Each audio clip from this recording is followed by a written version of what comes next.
Over the past few years, more and more gamers have been choosing indie games over AAA titles. And let's be honest, the list is absolutely endless.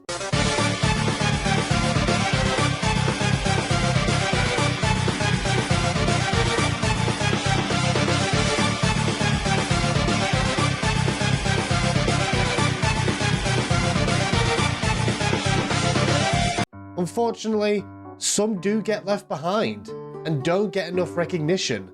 So during this video, we will be discussing 5 indie games that you need to play. Okay, so starting us off at number 1 is Assemble with Care. It originally launched as a mobile game back in 2019. Now fast forward a year later and it eventually dropped on Microsoft Windows for PC users. The premise is not only about repairing broken objects, but repairing the fragile relationships they also come burdened with.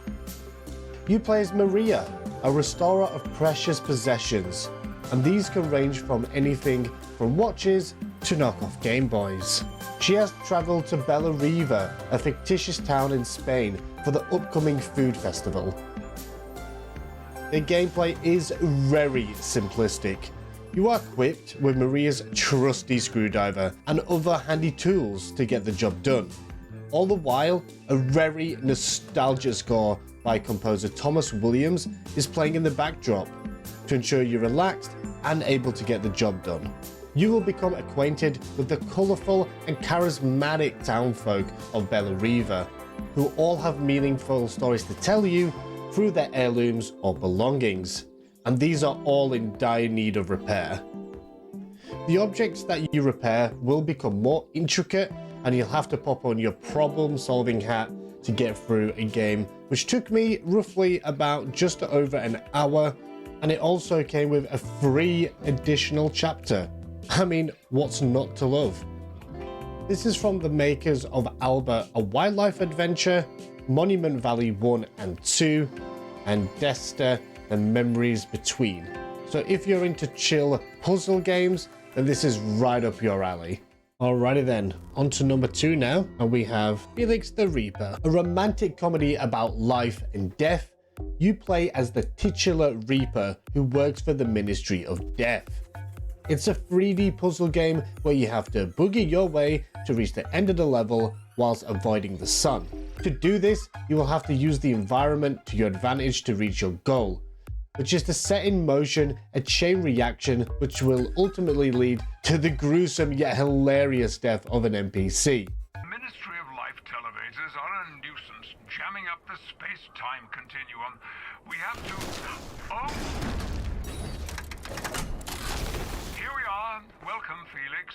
Now, let's do it properly this time. The game's narrator is none other than Patrick freaking Stewart, best known for his works in both film and television as Professor Xavier in the X-Men franchise and Captain Jean-Luc Picard in the Star Trek universe. He will be on hand to guide you and also comments on Felix's actions throughout each level. That's for me. I have to get on with other things, you know. I'll leave you on your own now. Stay in the shadows, and good day to you, Felix. The puzzles do start off quite easy, but as you progress, they do become more and more challenging. But where the game truly thrives is the music and Felix's various dance moves.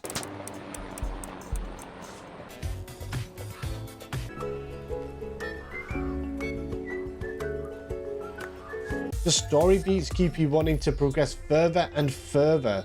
It is a dark, twisted, comical adventure available on PC and consoles that'll keep your hips swinging for days on end.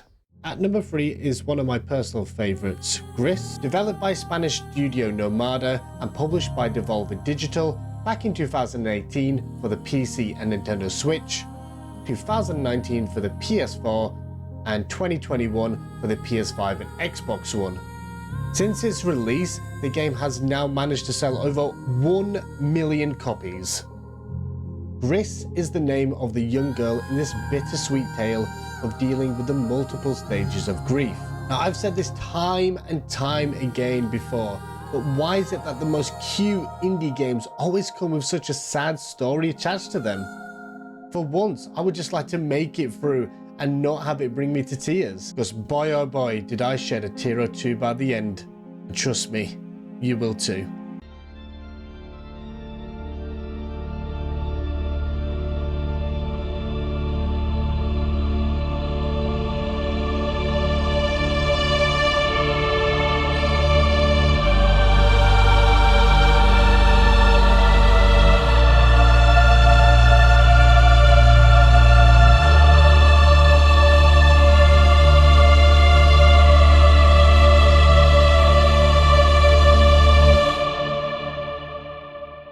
Music from Spanish composer Berlinist perfectly captures the emotions and various watercolor-like landscapes which are reminiscent of paintings that you can find in the Louvre.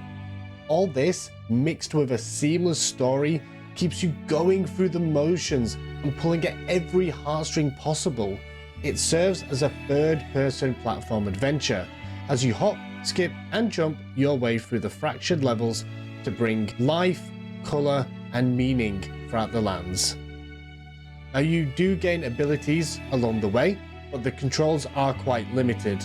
A very calm, relaxing, yet very thought-provoking game, which overall goes to show that once again, quality over quantity makes a game shine. Coming in at around 2 to 3 hours, and maybe more if you're a completionist, makes Gris a short but sweet game.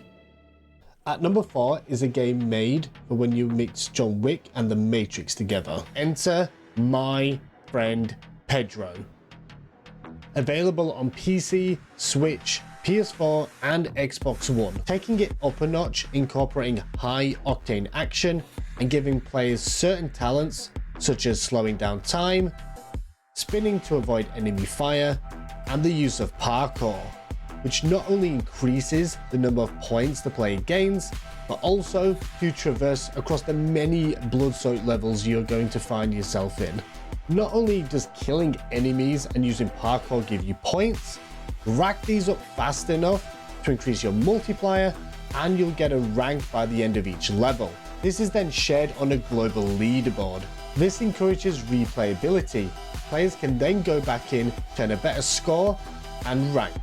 It's a bombastic storyline of which you befriend a banana. Yes, a fucking banana. Trust me, it's a mindfuck in itself. But this is what makes the game lovable and so fun to play. Most games are straightforward.